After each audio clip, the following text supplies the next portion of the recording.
Salut à toutes et à toutes, c'est LC Sport. On est là pour le premier podcast de la chaîne. Un podcast qui est le live qu'on a fait hier soir avec la chaîne Variété Sport pour débriefer cette UFC 322 avec notamment le combat entre Benel Dariush et Benoît Saint-Denis. Franchement, ça a été exceptionnel. N'hésitez pas à me donner votre avis en commentaire. Ça aide et franchement, c'est toujours sympa. On t'accueille un petit peu sur un terrain que t'aimes beaucoup. Je sais que la dernière fois, tu nous avais parlé de MMA, notamment il y a eu une belle pancarte, il y a eu une belle affiche ce week-end. Je sais qu'on a été assez gâtés du point de vue des Français. De mémoire, je sais pas si j'ai déjà vu une victoire d'un Français sur un étranger aussi fracassante. Je suis pas un expert, je vais pas mentir, mais le fait d'avoir éteint son adversaire en 16 secondes, je trouve que c'est quand même une assez grosse performance de BSD. Ouais, après, je pense honnêtement que il y a des paramètres qu'on n'a pas. Parce que entre la pesée de raté de Benel Dariush et ce chaos très très rapide qui quand même montre qu'il y a eu des problèmes. C'est vrai que Benoît Saint-Denis a quand même fait une entrée dans la cage, surtout une revenue après des mois compliqués l'année dernière où il a enchaîné notamment du coup Dustin Poirier et Moïcano où ça a été très compliqué à Paris. Donc le voir se relancer contre un top 10 comme Benel Dariush qui avait lui écrasé complètement Moïcano comme ça au Madison Square Garden en 16 secondes, c'est assez exceptionnel. Après, moi, j'aimerais quand même relever, je sais pas ce que vous en avez pensé. Vous avez vu le combat ou pas entièrement? Et j'ai vu un extrait Twitter qui prenait les 16 secondes, on va dire. Moi, ce qui me fait quand même relativement peur, alors que pour le coup, je suis dans le train de la hype pour BSD, c'est de voir que quand même, malgré le direct du gauche exceptionnel qu'il lui met, il a quand même pris deux gros low kicks dans les jambes, dont un qui le déséquilibre assez violemment, même s'il répond très bien derrière. Qui me fait dire que est-ce que s'il tombe sur un mec en pleine forme physiquement et mentalement, parce que même au niveau de l'âge, Benel Dariush, c'est vrai que c'est plus sur la descente que la remontée. Est-ce que s'il était tombé sur quelqu'un de plus solide, ça aurait pu être différent? Est-ce que ça aurait pu être plus compliqué? J'avoue que ça, j'ai pas la réponse directement. Bah, si on prend les 15 premières secondes, elles sont pas très bonnes en soi parce que comme tu as dit, il est mis en difficulté, il est, soumis, à son adversaire et il a ce coup qui fait qu'il met le KO. Mais si, comme tu dis, il tombe sur quelqu'un qui est, on va dire, meilleur que Darius l'était ce jour-là, ouais, ça peut Bah, poser des questions parce qu'on sait que Benoît Saint-Denis, son défaut, c'était de se jeter dans la gueule du loup et se faire avoir un peu tout seul dans son propre jeu. c'est Il ça, s'est c'est qu'il allait à repris, la guerre. Après, ouais. c'est un défaut comme une qualité, hein, parce que quand on voit le premier round qu'il fait contre Dustin Poirier, où justement il retient pas ses coups et il y va juste pour rentrer dedans et il explose complètement dans la garde de Poirier, c'est quand même, il lui a mis des gros dégâts. Derrière, dans le second round, il était complètement fatigué à cause de son notamment staphylocoque. Donc ça a été plus compliqué, mais on voit qu'il a des capacités et des compétences qui lui permettent largement d'aller taper des gros. Après, maintenant, à voir comment il arrive à mettre en place des game plans. Et c'est là où je pense que Mmh. Nicolas Haute lui fait beaucoup de bien. Parce que c'est un mec qui est très stratège, très fort dans la stratégie et qui permet vraiment de cadrer Benoît, en tout cas dans les débuts de combat, je trouve. Mais c'est clairement le changement qu'il a fait, depuis qu'il a enchaîné, ses défaites et surtout celle face à Moïcano, où on l'a bien vu, c'est un dur au mal, il a pas peur d'avoir mal, il y voyait plus rien, mais son visage, j'ai jamais vu ça et pourtant il voulait continuer. Donc ça, c'est pas le souci. Le problème, c'est qu'il s'était renfermé sur lui-même, il était seul et un combattant de haut niveau et même un sportif de haut niveau en général, il peut pas être seul. Il faut qu'il soit accompagné et c'est C'est le la gros nouvelle, problème. tournure qu'il a pris et qui le fait revenir, aujourd'hui. Il avait perdu du crédit, aujourd'hui il en regagne comme on peut voir la déclaration de Dana White. Ouais, comme dans mon chat, parce qu'il y a Quotidien Sport qui est là. Comme du coup nous le dit, c'est vrai qu'il a montré contre Frick qu'il avait un gros sol BSD. Et honnêtement, moi, alors ma seule petite déception ce soir, c'est justement contre un mec comme Darius qui a une énorme lutte parce qu'il c'est un ceinture noire de JJB. J'aurais kiffé les voir au sol, voir ce que ça donne et voir en Il est au lutte ce que sol ça aurait là. pu donner. Mais là, malheureusement, on n'a pas pu les voir lutter réellement parce que bah, il a été couché très très Mmh. rapidement. Mais, euh, mais franchement, ouais, il a lâché une performance XXL parce qu'au-delà même du gauche énorme qu'il lâche à Darius, juste avant, il met quand même deux uppercuts, dont un Mmh. qui touche très très bien. Et comme il l'a dit en conférence de presse juste après, ça lui a permis de lever la tête de Darius. Et après, il lui enchaîne avec un gauche exceptionnel qui l'a envoyé faire un bon gros dodo pendant un bout de temps. Mais en fait, c'est le scénario parfait parce que 16 secondes, il a pas pris de coup ou très peu. Ouais, Du coup, niveau santé, il a rien perdu aujourd'hui, il a pas pris de dégâts. Il va pouvoir revenir le plus vite possible et continuer sa démarche, bah, pour, aller chercher la ceinture. Donc c'est c'est ça. ça qu'il faut retenir, c'est qu'il a tout fait parfaitement et tout s'est aligné pour lui. Donc Là-dessus, c'est sûr que c'est exceptionnel. Le fait qu'il ait réussi à ne pas prendre de dégâts, en plus, vu la pesée ratée de Darius, il prend 20 ou 30% de son cachet, je crois. Ouais, Donc, 20. ce soir, c'était que du positif. Et en plus, au-delà de ça, pour la confiance, mettre un KO en 30 secondes, dans tous les cas, ça va faire du bien. Comme me confirme Quotidien Sport, au niveau du cash, bah, il prend 25% en plus de ce qu'il devait prendre de base, plus le bonus KO qui gagne à l'UFC.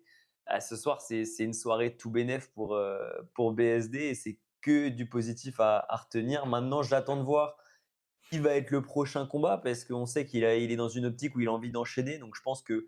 prochain combat, il va aller chercher vers peut-être début février un nouveau combat. Maintenant, à voir qui va accepter de le combattre parce que dans un sens, Ouais. c'est pas quelqu'un que tu as envie d'aller prendre, même si on sait que ça peut être un bon adversaire quand même. Mais dans le top 5, et je sais qu'il a parlé beaucoup de la ceinture BMF. J'avoue que j'ai du mal à voir réellement qui pourrait être un bon prochain adversaire pour lui. Est-ce que c'est possible peut-être d'expliquer un petit peu plus ce que c'est la ceinture BMF? Parce que j'avoue que moi, je l'ai découverte ce matin. Je trouve que par rapport à ce que vous dites, la personnalité de Benoît Saint-Denis en dehors de la cage et même dans la cage, d'être ultra aggro, ça correspond bien justement au titre de ceinture BMF. Mais j'avoue que j'ai pas tous les tenants et les aboutissants de ce que c'est cette ceinture BMF. C'est un peu une ceinture fictive qui a été mise en place justement pour des combattants dans ce style-là. On l'a vu, le dernier combat marquant de la ceinture BMF, c'était Gaethje contre Holloway. Et je pense que c'est un combat qui a marqué tout le monde. Ces 10 dernières secondes où Holloway il pointe le centre de la cage. Et l'objectif, c'est juste de mettre des grands coups de tatane. Et t'as Gaethje qui finit les quatre fers en l'air.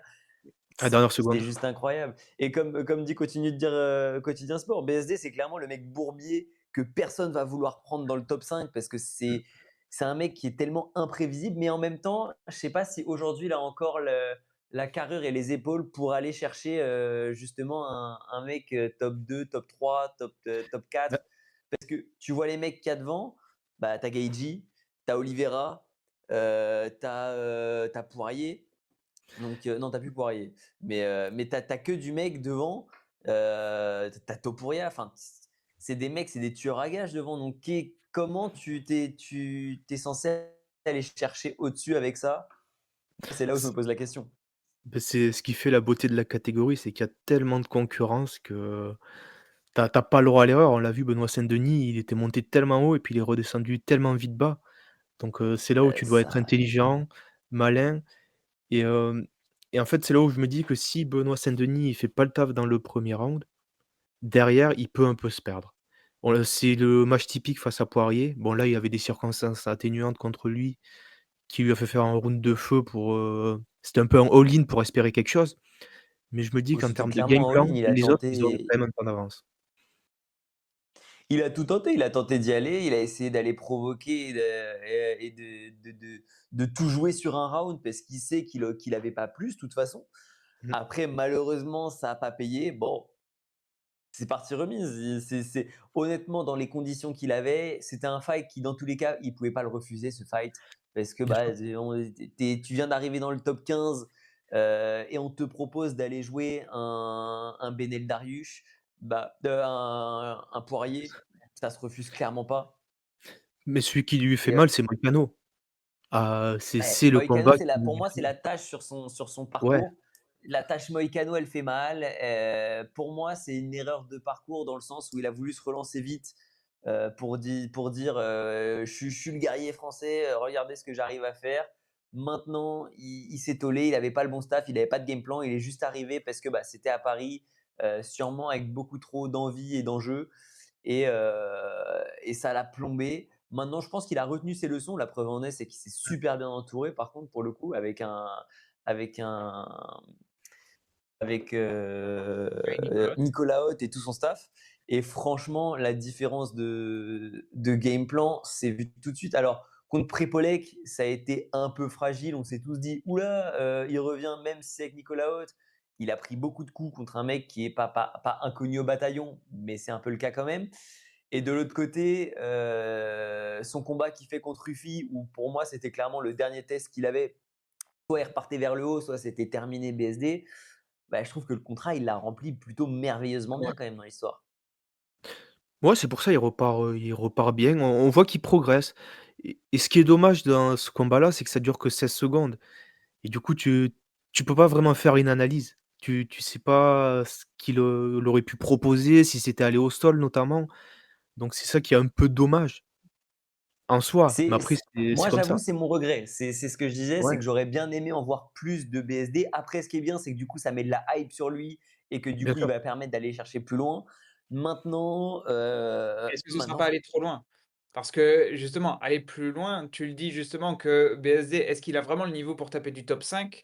Il a une hype qui est créée de fou avec cet enchaînement de 3 victoires, dont la dernière en date en 16 secondes. Est-ce que ça va pas lui faire se brûler les ailes à nouveau?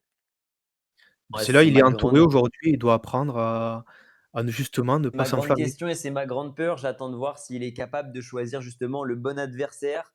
Lequel ça sera, j'ai pas exactement la réponse. Qui pourrait être le bon adversaire pour lui? Bonne question. Maintenant, à voir comment le staff de Nicolas Haute va être capable de l'encadrer et comment son manager va réussir à l'amener pour aller chercher le bon combat pour monter. Pour moi, aller coller une ceinture aujourd'hui, il l'a fait pour le show parce que oui, faut pour le show Il faut se vendre. coller une ceinture. Mais que ça soit la BMF ou la ceinture champion, pour l'instant, il n'y est pas encore. Il a encore des preuves à faire. Il y a 3 combats, il se faisait complètement anéantir par Renato Moicano chez lui. Donc, je pense qu'il y a encore une étape à prendre pour avoir une vraie preuve où on aura un vrai combat qui durera un peu plus de 7 secondes pour montrer qu'il n'y a pas que l'impact. Il a créé tout un staff et même dans son entraînement, il a réussi à pousser le truc vraiment beaucoup plus loin que ce qu'il est actuellement. Là, il a fait le plus dur, c'est se redonner du crédit. Il avait des matchs, comme tu l'as dit, face sur Ruffy, il avait pas le droit à l'erreur. Il a passé ses paliers pour, prétendre, plus gros et c'est aujourd'hui, maintenant, on va l'attendre. Il va repartir de là où il s'était arrêté il y a plus d'1 an et c'est là, on verra s'il a vraiment progressé. C'est exactement ça. C'est maintenant à voir maintenant qu'il a regagné du crédit même au niveau de Dana White et au niveau de l'UFC, à voir s'il va pas vouloir cramer les étapes petit 1 et petit 2, à voir s'il va réussir à aller chercher des victoires marquantes comme celle-là. Moi, je pense qu'aujourd'hui, dans cette année, elle est finie pour lui, j'espère en tout cas. La bêtise, ça serait d'aller chercher un combat pour avant la fin de l'année. Je pense que Non, le meilleur, ça serait d'aller chercher un gros combat top 10. Pourquoi pas un Gamrot? Moi, j'avoue, Gamrot, j'aimerais bien voir un BSD Gamrot. Beaucoup veulent voir un Paddy Pimblett contre BSD. Moi, c'est le nom qui j'avoue, ressort, je ouais. le sens pas. Pour moi, c'est un combat bourbier qui mènera nulle part. Pour moi, BSD n'est pas encore au niveau de Paddy Pimblett. Donc maintenant, à voir comment il va choisir ses combats. L'idéal pour moi serait qu'il revienne en mars et de voir ce qu'il est capable de donner en revenant en mars. Et en espérant du Mais, coup que ce soit un match un petit peu plus long pour avoir un petit peu plus d'analyse à faire. Moi, ce que je peux vous proposer, c'est de passer sur un match qui était le main event pour lequel il y a eu plus de matière à analyser. Parce que justement, c'était le main event. Vous en parlerez sûrement bien mieux que moi, mais je vous laisse la main. Pour moi, le main event, malgré le fait que le combat soit allé à décision, je suis pas sûr qu'il y ait grand chose à dire. On a juste vu un Islam Makhachev qui a dominé de A à Z Madanella, pardon, et qui n'a laissé juste aucune chance. Enfin, je l'ai pas vu exister. Pour moi, Islam, il a complètement écrasé le combat et il a montré pourquoi c'est sûrement un des plus grands champions actuels de l'UFC et pourquoi il va sûrement devenir, dans l'histoire de l'UFC, un des plus grands doubles champions. De toute façon, on voit les stats. Je pense qu'il y a pas besoin de dire plus, le temps de contrôle. Enfin, Enfin, il il a 90% du temps de contrôle, je crois, c'est ça? c'est c'est Ouais, ouais. hallucinant, en fait. Il la maîtrise est totale. Donc et c'est ce qu'on attendait de lui. Maintenant, ce que j'attends, c'est, quand je vois ce qu'a dit Topuria, c'est que les 2 ils se tapent et le plus rapidement possible. Moi, j'attends que ça maintenant. Ouais, pour moi, c'est le combat et en plus, il y a eu un débat il y a pas longtemps, comme ça sur les réseaux que j'ai vu passer, et quel combat est le plus légendaire selon vous? Un John Jones Pereira ou un Topuria Makhachev?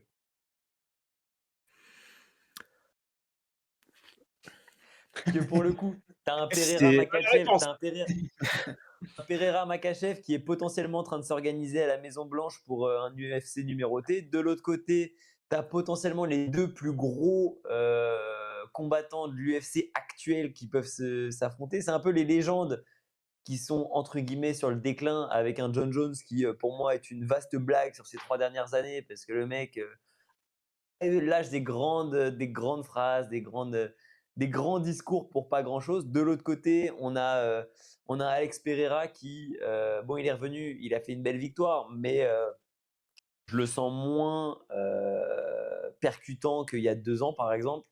ah, Donc, et de l'autre côté, tu as quand même les 2 plus gros champions actuels de l'UFC. Tu as un Topuria invaincu mmh, qui marche littéralement sur tous ses combats et qui a une boxe, j'ai pas envie de m'avancer, mais qui est limite une des meilleures boxes qu'on a jamais vues à l'UFC.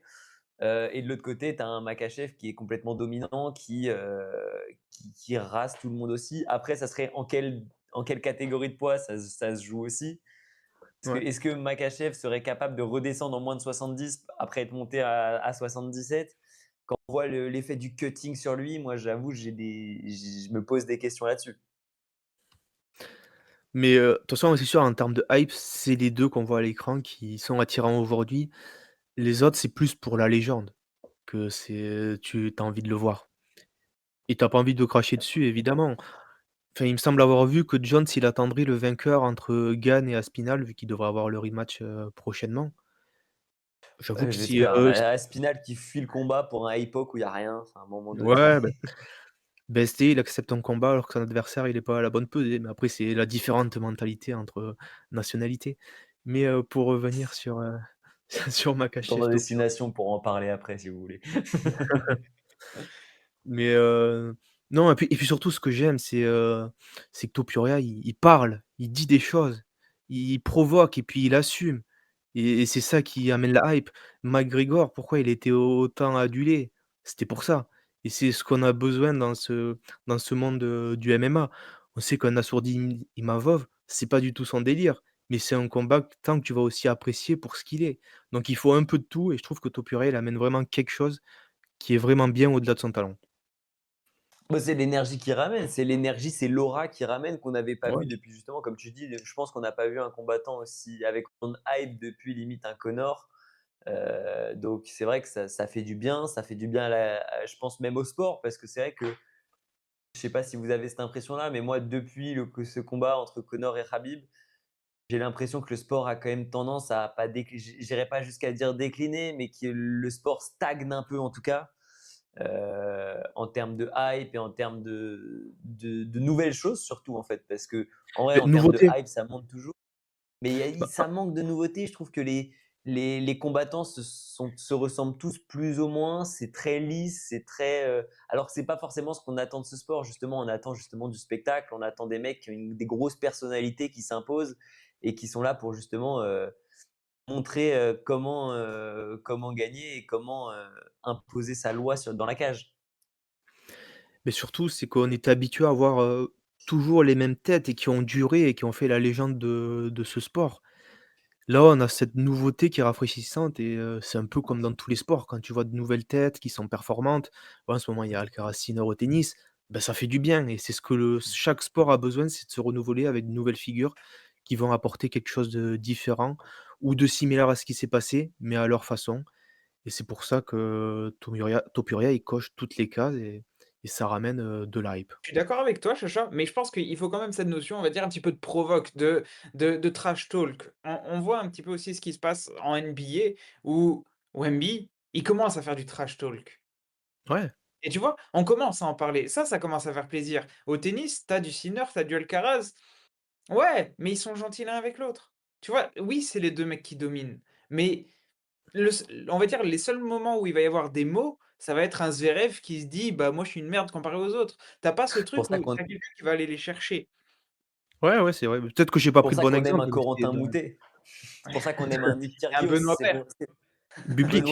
Benoît Paire dans d'autres circonstances, mais c'est vrai que c'est pour ça que Un aime, Bublik, on aime ce vibrer. genre de jeu. Même un Bublik, hein. Même un Ouais, un Bublik cette Bublik, année, moi, il me fait rêver, hein. Mais 11e, il va terminer 11e. bah, Ah si oui, le parce qu'il s'est enfin trouvé un petit peu de constance. Et un Moutet, il fait la meilleure saison de sa carrière aussi en toquant aux portes du top 50 ou en étant même top 50, top 40, pas loin. Et il a limite fini premier français. Je crois que c'est Rinderknecht qui fait premier et que c'est Moutet qui est deuxième. Non, C'est pas Humbert qui a c'est conservé? Humbert, je crois qu'avec ses off, il me semble qu'il est redescendu bien loin. Ah ouais. Mais tout Mmh. ça juste pour dire, il faut des gens qui provoquent. Il faut des gens qui aient de la tchatche, qui aient de la gueule. Mmh mh. C'est eux les porte-étendards, en fait, des sports. Là, un Et puis Sinner surtout, ils Alcaraz, assument. eux qui remportent les 8 derniers grands chelems. Je pense que si jamais il y en a pas un qui vient un petit et franchement, un Holger Rune, quand Holger Rune y est arrivé, je me suis dit: «OK, c'est lui qui va être la troisième gueule, qui va avoir ce côté un petit peu trash». Il l'a pas du tout. Il est pas Bah, on Moi, verra suffisamment moi, j'avoue, j'ai du mal avec Holger Rune. Moi, c'est pas un joueur qui me fait rêver. Il c'est est un gosse, trop justement. Il fait des c'est un montagnes russes gosse. dans son jeu. Il n'arrive pas à avoir de régularité. Moi, Il a une je tête de préfère gosse, largement un il a Ben une tête de Shelton. Un Ben Shelton me fait beaucoup plus rêver que mmh. qu'un qu'un Holger Rune. je suis d'accord. Je dis juste ça pour avoir quelqu'un qui provoque, qui va faire, on va dire, qui peut être cet étendard du sport. Alors on sait que le Ben tennis, Shelton. il y a beaucoup de respect, et cetera. Bah, Ben Shelton, il faut encore qu'il fasse des grosses perfs, qu'il se fasse une finale. Ah, et franchement, un Nick Kyrgios quand il fait la finale à Wimbledon, bon, il y a un DNF de Rafa en demi, OK, mais ça a apporté une petite saveur. En plus, c'était face Mmh. à Djoko, un des gars qu'il a aimé détester, où au final, ils se font une bromance maintenant. Tu sais, il y avait une histoire et c'est ça que les gens, ils veulent avoir, c'est des histoires et si tu as de la provoque, tu as de l'histoire. Le tennis, il y en a pas encore, mais forcément, c'est pour ça qu'on aime aussi le MMA et si le MMA, qui est un sport de combat, reste lisse, bah, Bah, c'est tant mieux. impossible. Tu te tapes sur la gueule. Donc à partir de Et là, c'est pas ouais, c'est pas ce qu'on attend du MMA, c'est pas ce qu'on a envie de voir dans le MMA. Nous, justement, on a envie, je pense que je peux parler pour nous trois, on a envie de voir justement que ça bouge, on a envie de voir des mecs qui vont au combat et qui sont là pour justement imposer leur loi dans la cage. mmh. Mais tu vois, un Benoît Saint-Denis qu'on a parlé avant, il a pas toute cette, ces paroles et tout, mais Ah si, il non, je dégage suis pas quelque chose. d'accord.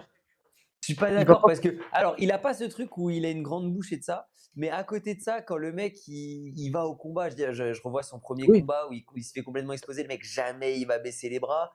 oui, je dis en Quand parole uniquement. La Topuria, elle a fait un post Twitter. ouais, BSD, c'est ouais, dans la cage, ouais. uniquement. C'est là où je veux Ouais, dire mais la différence. en fait, BSD, il a un style de combat tellement spectaculaire et tellement explosif. Je veux dire, c'est horrible, hein, Ouais, mais c'est des combats qui vont être saignants.